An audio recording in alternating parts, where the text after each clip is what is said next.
아, 얘는 싸가지 바리스타로. 제가 오늘 안 나와도 된다는 게 그 표현이에요. 커피숍의 소비는 굉장히 많이 하시는데 집에만 가면 믹스를 먹겠냐는 거예요.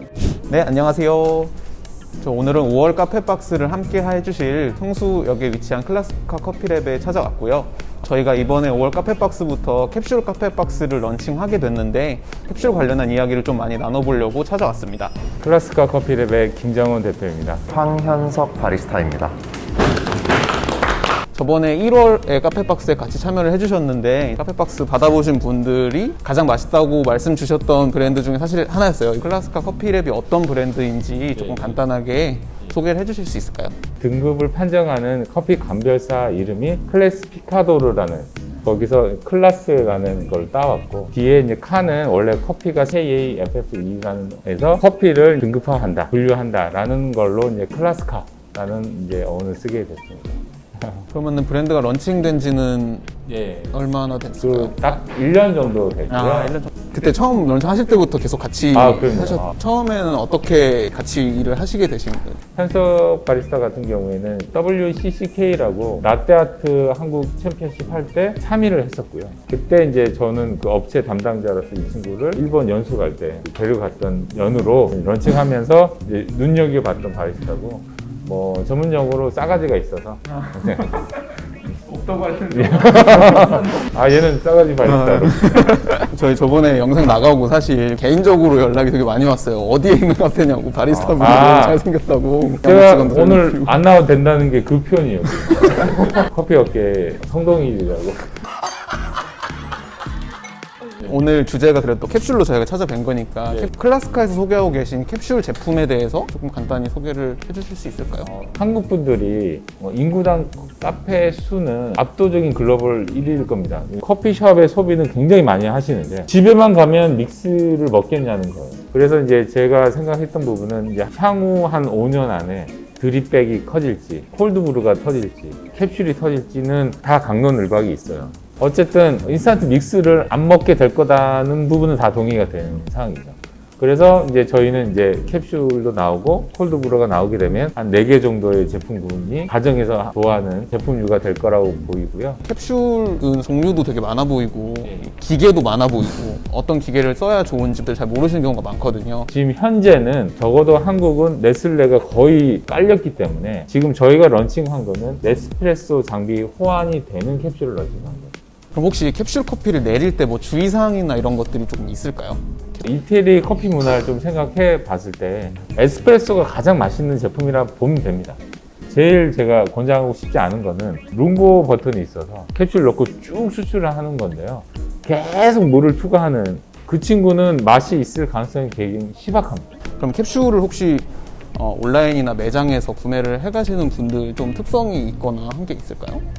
너무 식상하신 것 같아요. 저희가 아무리 열심히 해도 네슬레의 마켓시어를 막 드라마틱하게 뺏어오고 할, 어제도 TV 트니까 조지 클룬이 나와서 뭐 와델스 하고 있고, 백화점 가면 명품 1층에 거기서 판매하고 있는데 소비자한테 소구점은 자기가 경험했던 샵 브랜드를 한번 초이스해보는 게 되게 재미나다, 유니크하다라는 부분을 어필을 하면서 이제 스몰 로스터들이 자기네 커피를 제품화해서 캡슐을 하는 패턴이라고 보시면 될 것 같아요. 저희도 5월 카페박스에서 잘 담아서 소개를 또 해드리도록 하겠습니다. 오늘 영업도 했네. 넘어가서 뭐 아까 말씀해주신 뭐 룽고나 리스트레소를 뭐 내려보고 뭐 비교해보거나 아니면 또 준비해주신 레시피 한번 찍으러 넘어가 보도록 하겠습니다. 넘어가 보겠습니다. 아까 캡슐 커피 머신 사용할 때 주의사항을 말씀을 안 드렸는데, 처음 머신을 구매를 하시면 여기 버튼이 2개가 있는데 여기서 룽고 버튼, 길게 추출되는 버튼을 눌러서 그냥 맹물을 한 3번 정도 버린 다음에 세척을 한다고 생각을 하시면 됩니다. 처음에 추출을 하면은 굉장히 좀 뿌연 물이 나옵니다. 걔네가 다 없어질 때까지 해주시면 되고, 사용을 하는 중간중간에도 여기 원두 찌꺼기가 조금 묻어 있을 수 있기 때문에 뭐 그냥 물을 흘려 보내주는 거를 해주시면 좋습니다. 작품 청소를 해야 되는 거 아니냐 이런 얘기도 있는데 한국에 물이 좋아서 안 해도 된다고 얘기를 하고 있고요. 그래서 그냥 물만 많이 흘려주시면 되고, 추출이 끝난 다음에 바로 얘를 열어서 캡슐을 떨어뜨려 주는 게 좋습니다. 그 정도 주의사항만 알아주시면 되고, 리스트레또랑 룽고 추출을 보도록 하겠습니다. 둘의 그냥 가장 큰 차이는 물 사용량인데 물을 길게 계속 내려줄수록 수율이 올라가서 좀 안 좋은 맛이 나올 수가 있거든요. 그래서 룽고는 추천하지 않는다라고 얘기를 한 겁니다. 리스트레토를 먼저 뽑아보도록 하겠습니다.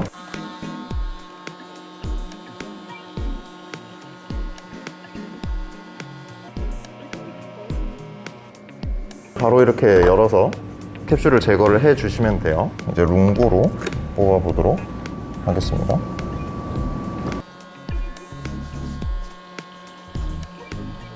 네, 이렇게 보시면 진하게 나오다가 점점 색깔이 옅어지게 됩니다. 네, 거의 맹물이 나오죠. 일반적으로 봤을 때 이 정도 차이가 납니다. 커피는 신맛, 단맛, 쓴맛 순서대로 추출이 진행이 됩니다. 근데 얘는 쓴맛이 조금 적은 그런 맛이 나온다고 보면 되고, 얘는 쓴맛이 많이 나기 때문에 앞쪽 맛이 조금 흐려진 느낌이라고 생각을 하시면 돼요. 근데 여기서 주의를 해야 될 게, 그럼 얘를 진하게 뽑아서 아메를 만들면 무조건 맛있냐는 아닙니다. 왜냐면 얘가 연하게 뽑아졌지만 커피 성분 자체는 얘가 더 많이 가지고 있기 때문에 아메리카노로 만들었을 때 얘가 아무래도 더 진한 맛이 날 수밖에 없어요. 그래서 맛의 강도까지 생각을 해 주셔야 되고, 나는 정말 깔끔하고 맛있는 커피를 많이 먹고 싶다 하면은 그냥 얘를 투샷을 넣을 수밖에 없습니다.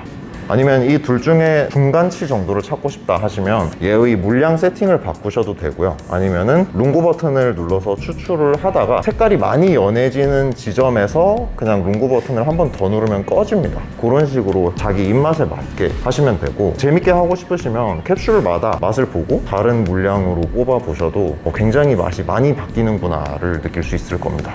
그리고 두 번 추출하는 거는 권장드리지 않습니다. 크레마는 커피를 추출을 했을 때 맥주 거품처럼 커피의 거품이라고 생각을 하시면 돼요. 얘가 만들어지려면은 압력이 들어간 물로 추출을 해야 되는데, 그래서 에스프레소, 에어로프레스, 모카포트 이런 것들이 추출이 되고, 캡슐 커피는 에스프레소에 가까운 커피이기 때문에 얘도 크레마가 있습니다. 그러면은 압력이 있는데 왜 크레마라는 게 형성이 되냐를 보면은 이 세 가지 요소가 필요한데, 커피가 가지고 있는 물과 기름을 섞어주는 물질이 있습니다. 그거랑 기름 성분, 걔네가 구조를 만들고 거기에 이산화탄소가 들어가는 거예요. 가스가 들어가는 건데, 이 세 가지가 많으면 많을수록 크레마는 많아질 수밖에 없겠죠. 어둡게 볶은 커피일수록 크레마가 당연히 두껍게 형성이 되고요. 그리고 약하게 볶은 커피일수록 크레마는 얇게 형성이 될 수밖에 없겠죠. 그래서 크레마가 두꺼우면 좋은 커피냐라는 질문은 반은 맞고 반은 틀리다고 볼 수 있어요. 그러면 내렸는데 크레마가 뭐 희미하다고 해서 안 좋은 커피인 건 아니다. 그렇죠. 그리고 이제 스페셜티 커피 시장이 막 활발해지기 전에, 스타벅스 리저브 매장이 나오기 전에는 거의 다 강배전에 가까운 커피를 먹어왔기 때문에 크레마가 두꺼운 게 좀 당연했었죠. 네. 부작용 같은 거라고 생각하면 됩니다. 네. 자, 그렇고 이제 레시피를 알려드릴게요.